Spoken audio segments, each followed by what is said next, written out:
Hello everyone, my name is Brian, and today I'm filming in front of the Advent Health Hospital where so many people are hospitalized due to police brutality every single year. And so that's what I want to talk about today. I want to frame this issue in terms of thrift, because I want to talk about how the police budgets, what the current state of the police budgets are and have been in the past, and what they could be, and some of the proposals that are being talked about. I also want to frame this in terms of accountability, because this is an issue of who is held accountable for this. Is it the lawmakers, or is it the direct law enforcement officers who are practicing these brutal tactics? From 2010 to 2014, the police used excessive force in about 3,100 cases. And about 1,200 of those cases required hospital and medical attention, which would have ended up in Advent Health or some sort of hospital just like it. So I'm here outside of the Orlando Police Headquarters, and I'm just now realizing that it does feel a little weird to be talking about these excessive force claims right outside of the headquarters on their property. I realize that now, but after all, this is an issue of accountability, and this is the place where all those excessive force claims are filed.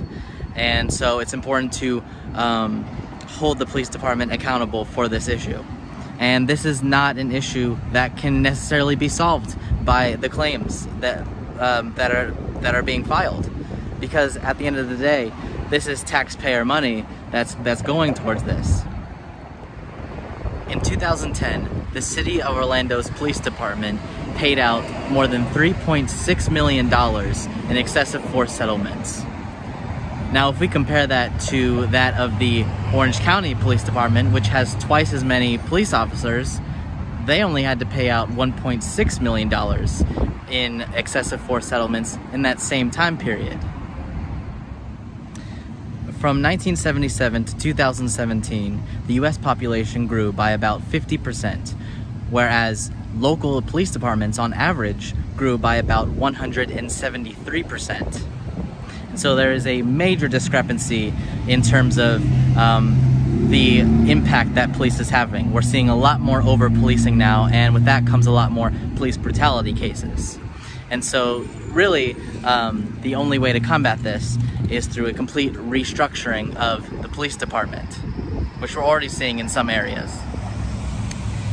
In the election of November 2020, Orlando elected to add $6 million to the City of Orlando's police budget. Now, this may seem like it's adding to the problem, but in reality, this money is going to go for funding many social and community programs that target mental health problems as well as crisis intervention. And so a conversation about the police would not be complete without acknowledging the defunding the police movement. And a common misconception that people have about defunding the police is that it includes completely abolishing the police, which is not true. It's actually about removing some of the police budget and reallocating that towards funding social and community programs. So essentially, this is what the City of Orlando is doing, except it's not necessarily reallocating it to different departments. It's just reframing the responsibilities that the police department has and addressing them in terms of its social and community values. And so I'm in front of City Hall, and I'm now addressing this issue in terms of its thrift, because ultimately this is about how well and how prudently the public administrators are going to use this funding, this additional $6 million. And so as so far as it seems like it's going to be used towards preventative programs that prevent crimes rather than reactionary ones that are just used to settle police brutality cases once they've already happened.